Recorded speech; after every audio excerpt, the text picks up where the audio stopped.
Okay, cool, awesome. So obviously, a lot of people like the idea of being a millionaire, and a lot of people feel like that's out of reach. They're like, I'm just a cashier at Walmart or a guy at, a fast food place or whatever. And so, what do you do to be a millionaire?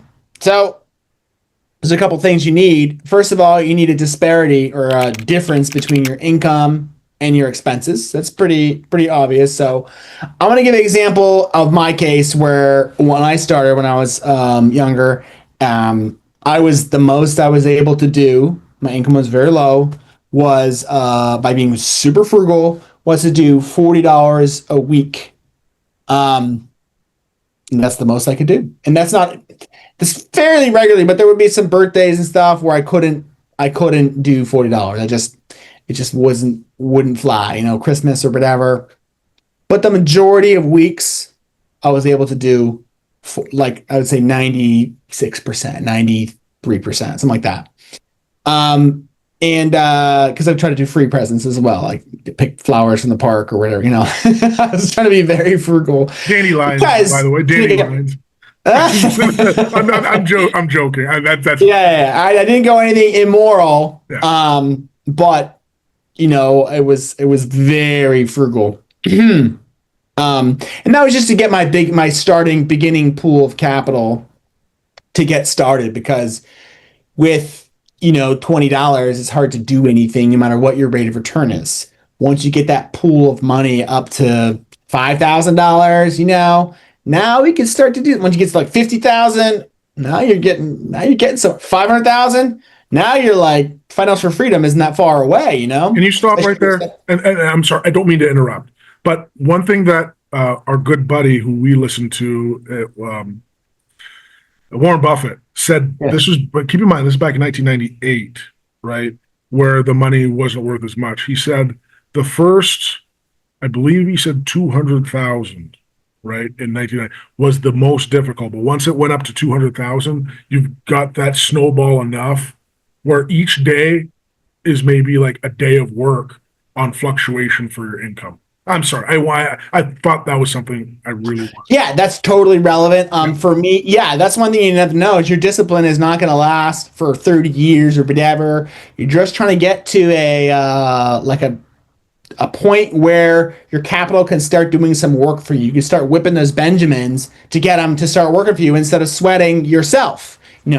I've always been worked at sort of blue collar area, so for me, money equals sweat, right? Pretty obvious, pretty like pretty normal for a lot of people. But okay, so I crunched the numbers. Average return for stock market, depending on how you calculate it, what year you start and all that, 8 to 12, 8 to 11%. For simplicity, we'll just stick with 10%.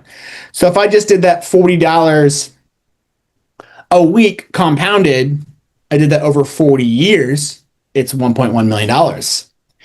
Now, this is a little theoretical, obviously, but it just gives you an idea, a framework. Okay, cool. And it's not that I'm asking for you to wait 40 years. Like it's a long period of time. Not most people aren't like, yeah, I'm 22 by the time in 40 years, I'll be 62. It'll be awesome. Like, no, they're thinking, well, I don't be old by the time I'm a millionaire, right? And I get it, but at least you're moving yourself. If you're spending all your money that you're making or all your money and then some or whatever, right now you're pointing your life, your financial life towards a bad place.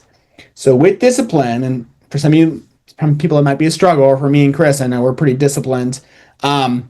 Chris probably more so than me. You can actually get your through discipline, keeping your expenses low, and do whatever you can to help your income, obviously. But mainly, you need to keep a difference between you, and the easiest thing to attack right away is your expenses.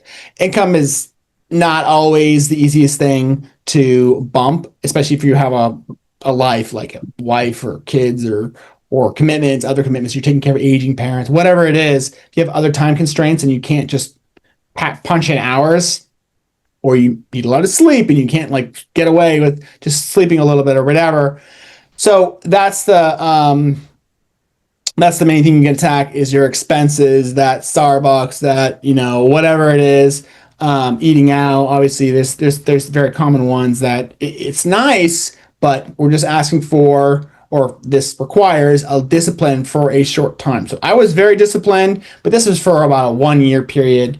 I had great returns for a while. I had grew the money I had quite a bit, and I was able to kind of relax a little bit and just kind of let that money grow at that point. So for me, it was about 1 year.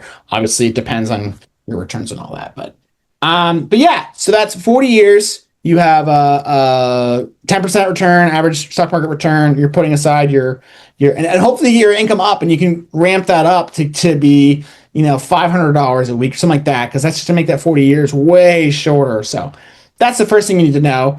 The next thing you need to know is the money that you're investing. Obviously, if you just go into a low cost index fund, which me and Chris actually differ on this, but we both think it's a useful tool. I more tend to lean toward individual stocks, Bitcoin, other options, not necessarily just blindly putting it into a index fund. It is safe, relatively safe, but I think you should be a little more diversified and a little more actively managing your money to some degree. So did you want to add anything to that, Chris? Yeah. I mean, again, for me, I think of it a little different because I think that with most people have lives, so it's extremely difficult for most people to actively manage. And when you say actively manage, I mean, at what point do you get in? At what point do you get out? It takes a lot more education and discipline to even just do Sure. that. You know what I mean? So for me, I always keep it simple, stupid. So I definitely agree with putting in the $40 or however much you can do and automatically having it get out of your account. I learned this through a book called The Automatic Millionaire, where literally you're just putting the money into, so you don't even realize it's there. Helps the discipline. Yeah. I didn't do that, but yeah, it helps. I mean, I'm still doing that with one of my accounts, and I've had it for 30 years, and it just continues to get out. 30 years. Wow. Yeah, 30 years. But so you've got that. Because a lot of stuff there's like wealth I don't even know about. It's taken out and it grows and whatever. I just pretend I don't have it, Yeah. No, for real, because if you pretend you don't have it, it's very more difficult to spend. Again, yeah, I mean, my sister has a retirement account, and that's the only way she's really able to save money. And I've been managing that, and I've gotten close to $1 million. So, but that's a really successful thing with her, is that she cannot access that money. Yeah, and that's another thing is that, I mean, we're a financial channel, so I mean, if your employer is offering some type of match on the 401k, whether it be sometimes it's 0.5%, 1%, 2%, 4%. 4% in my sister's case, yeah. Yep, okay, 4% in your sister's case, you would be a fool almost to not at least try to match that with free money, 4%. Yeah. It always makes sense to match it. And now look, and I'm getting a little technical here, but I think it's worth saying, like, you're not going to have the options, like Dylan says, to pick particular stocks. You're going to be inside your company's kind of choices. So you're going to be a little bit limited with your choices. But here's a little trick is you can still do index funds over there, which is what I would be, which is totally fine. Or some people, like what I did, I was kind of lucky my boss did because he was in finances. He put me all in growth, which was even better than index, where I was.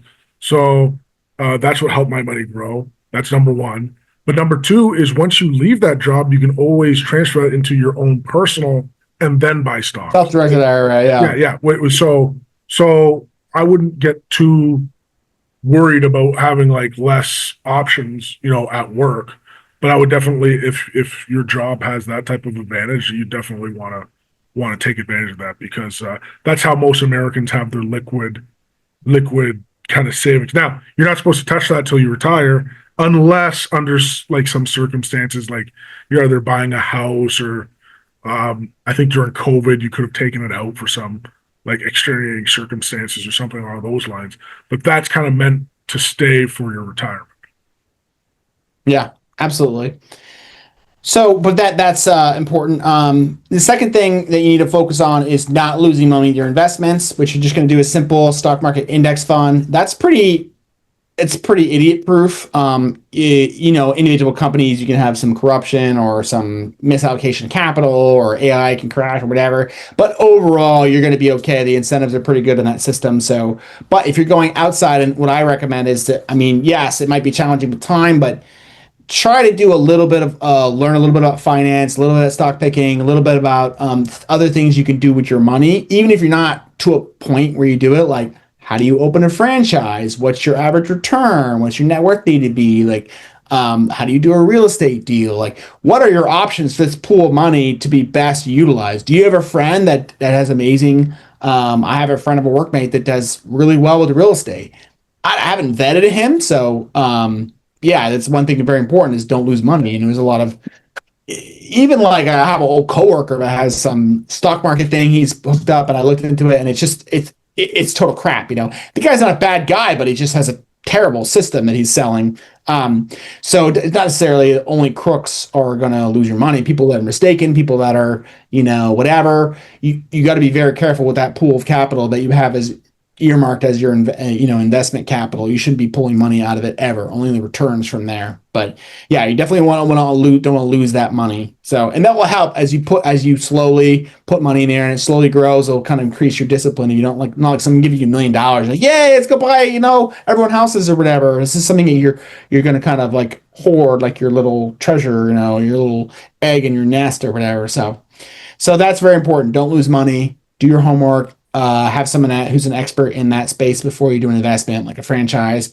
So for me, I have a friend that does a lot of real estate. Before I bought this house, even I ran it by him. I checked with him and whatever, and we kind of had different opinions exactly what we're looking for and what like that. But at least run it by him and see if it's a scam. I know one case where anyways, yeah, we didn't do that and we ended up losing a little bit of money. So just be careful and try and have people that that can help you not lose money. Like I know I'm the investor in my family. If anyone's doing in stocks, I would be totally happy to help them and try and get them not lose money. So that's an important thing. So yeah, but mainly it's going to come down to discipline for most people. The discipline to not buy that frappe, to not pay for parking, to go drive far away and find free park. Whatever it is, you need a little bit of delta between your spending and your income. Obviously, you want to try and crank that income up, but that's easier said than done for a lot of people. If you're like a sales guy or you have a lot of opportunity, you graduated from Ivy League college, yeah, there's some people that could crank their income up way a lot without some crazy effort. But a lot of people, that means DoorDash, it means a lot of hours and stuff like that, and that's not necessarily realistic. It's something that I try to do, but I have more time commitments now, so it's tougher to do. So if you can do it, great, crank that income up. It also makes you too busy to spend the money, so that's another added benefit. But yeah, also another automatic things that like Chris talked about where your money is automatically going. You can't even see it before you hit your bank account. It goes straight into the investment account. That's another way you could do it. With my sister, she has she really struggles with discipline with money. So the retirement thing was really the best way to do it. She actually doesn't even have the password to her retirement account. I have it. Now she has a phone number because she knows she has the discipline thing. So, and I've gotten her account up a lot, and she's like behind the glass. She can just like, whoa, it's so much money. But she opens her purse and there's no money in there,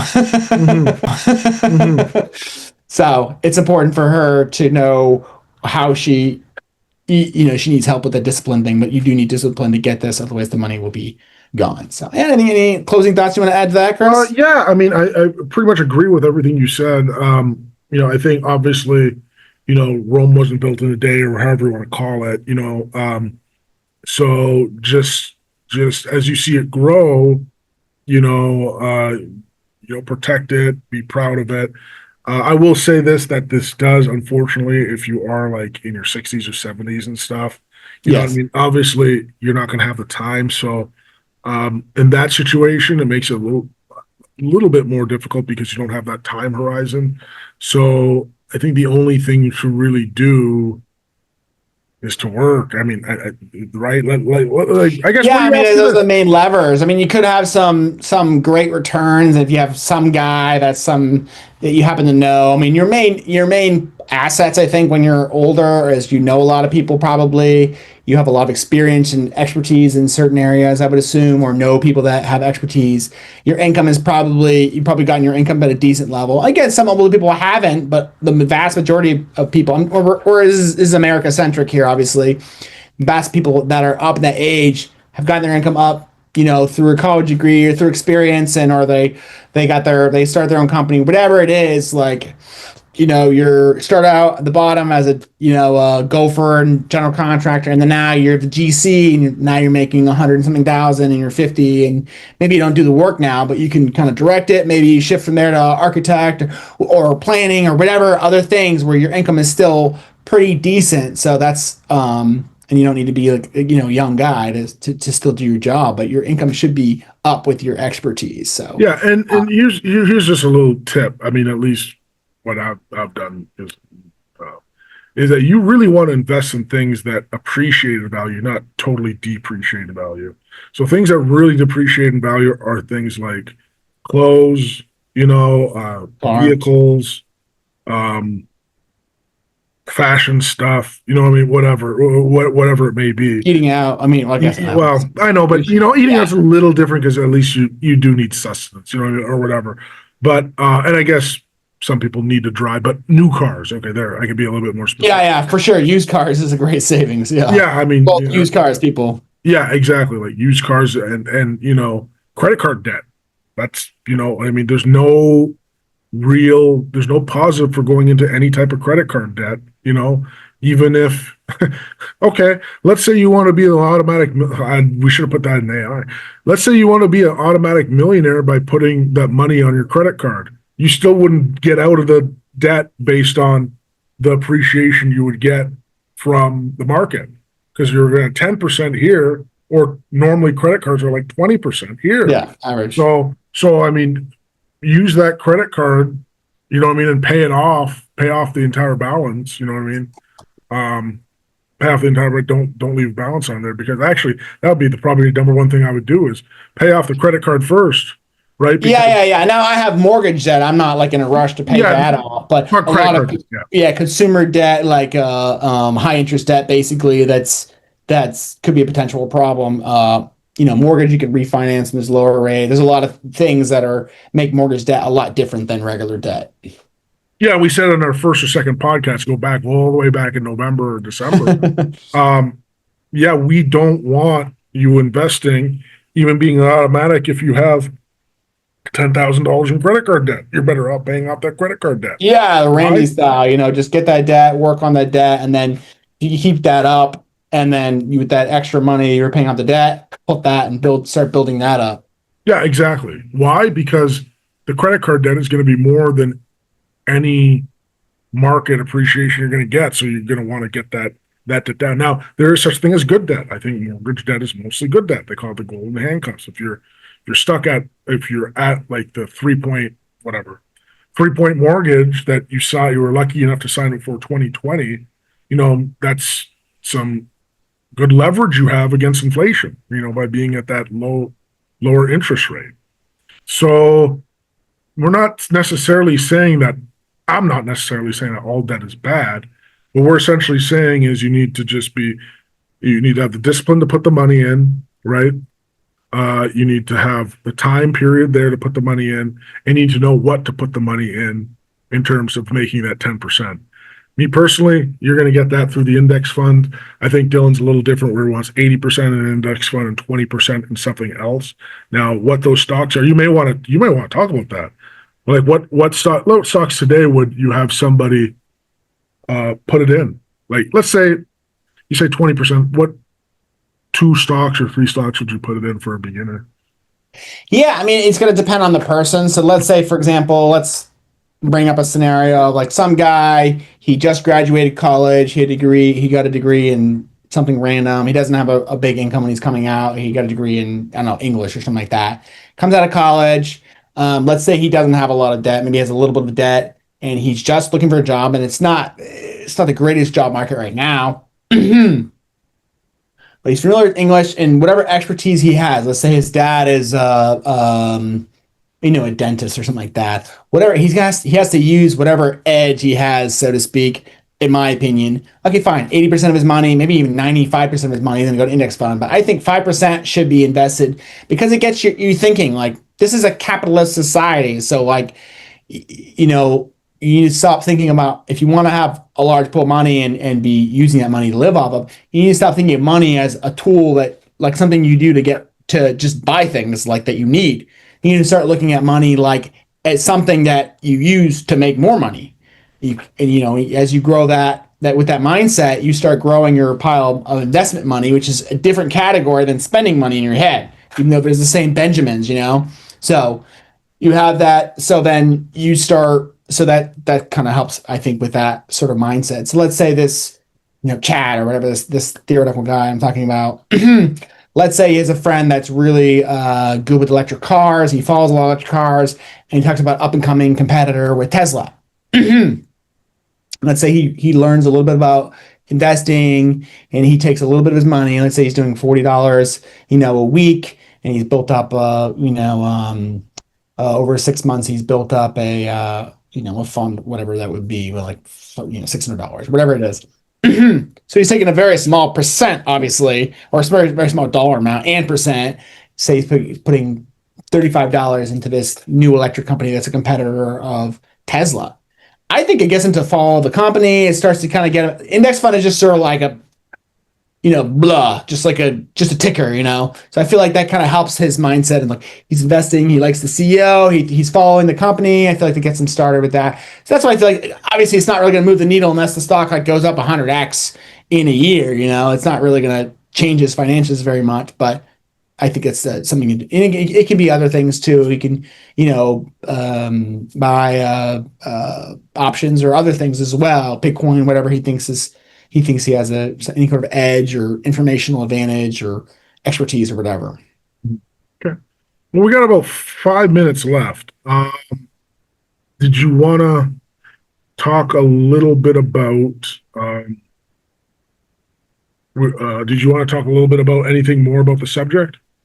No, I think we covered it pretty well. I mean, unless you have more questions or whatever. Yeah. Okay. So we've got the time period, we've got the percentages, we've got the consistency, we've got what you put it in. We've also got. Why don't we go through? Maybe we have a long time to kind of go through your, beginning journeys of your investment in terms of how much money you were setting aside. Yeah. So my beginning journey when I first, So it'll have to be a quick story because so basically, how I kind of learned about. Put your face farther away from the camera. No, the regular investing. What I ended up doing was I essentially ended up talking with a math teacher who basically kind of calculated it out and said, and this was at 20 years old. He said, there are mutual. Last year, right? What's that? Last year, right? No. Just kidding. Not last year. Many years ago. Many years ago. Before, I don't even think I had a cell phone at that time. But anyway, regardless, is what he was saying. He was breaking it down, saying, "Hey, you kids are 20. I would look at getting into, we call them mutual funds. Mutual funds because you kids have so much time, to grow your money, right? All you need to do is put like $25, $50 bi-weekly for the rest of your life. I would get into them." And I did it. I think it was like later that week I actually did, and I still have money coming out of that account. Not much, but I think it was like, it wasn't much. But remember, this is $25 back over 20 years ago. So that's almost double. That's like $50 or whatever. Anyway, regardless, is I looked into it and said, "Oh man, this guy's really onto something," and that's what kind of got me into the finance bug. So it's always better to get started early than it is to get started late because, what did it say? Einstein said something like, "The biggest miracle in life, the biggest thing, eighth wonder of the world is compound." Eighth wonder of the world is compound. Yeah, exactly. So, and same thing with Warren Buffett. Like I don't like to put a number to it, but like I don't know if I mentioned this on camera, but Warren Buffett had I think it was six figures, $100,000 or $200,000 is back in the 2000s. Is that where that once you start getting that amount, so I guess that should be somebody's goal today. Maybe because maybe probably a little bit more because inflation is probably going to eat it away a little bit more. But once you get to six figures, it starts to really get a lot easier. But again, a lot of this goes down to your lifestyle too. Because as you get older, you have more toys, more whatever. But this is why I think you have the immigrant, pardon me, families who do well because they normally live in all one home, pool in the resources together, right, and either own a business or putting all that extra money in the market. And normally somebody doesn't move out until they get married, if they get married. So I think that's an incredible way of doing things if you were doing North America, except what you're doing is putting that extra money that you would normally spend on rent or a car or something along those lines into something that is growing, growing at least an 8 to 10% kind of growth rate.